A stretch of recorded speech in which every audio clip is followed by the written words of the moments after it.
For today's video guys ay gagawa naman tayo ngayon ng coin purse.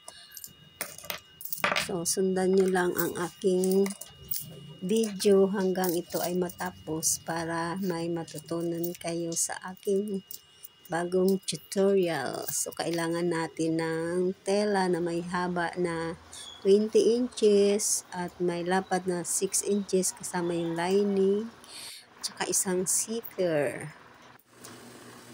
So, ayun guys, tatahiin natin sa magkabilang gilid ang tela. Ayan, tiniklop ko muna siya guys. Tsaka ko siya tatahian sa gilid.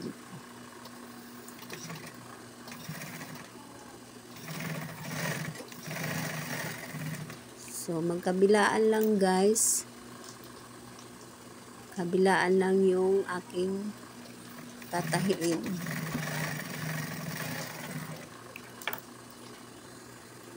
So, ang ating zipper ay wala akong magamit na half inches. Kaya ang ginamit ko ay 1 inches ang lapad at may haba na 6 inches.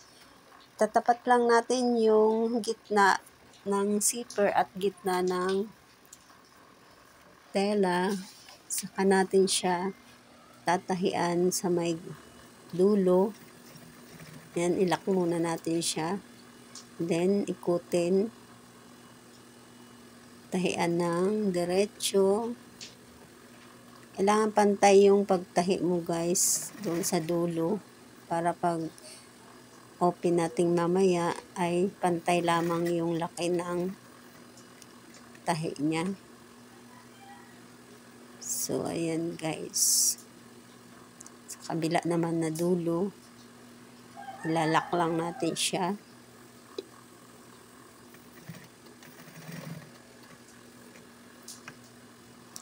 Tapos, ikot ulit.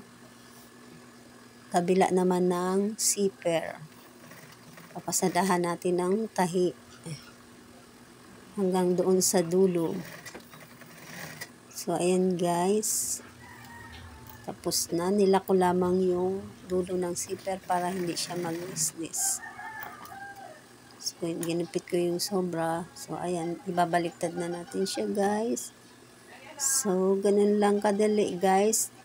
Tapos na yung ating ginawang coin purse. Pwede na siyang gamitin guys. So, sana guys, may natutunan naman kayo sa aking bagong tutorial kung paano gumawa ng coin purse.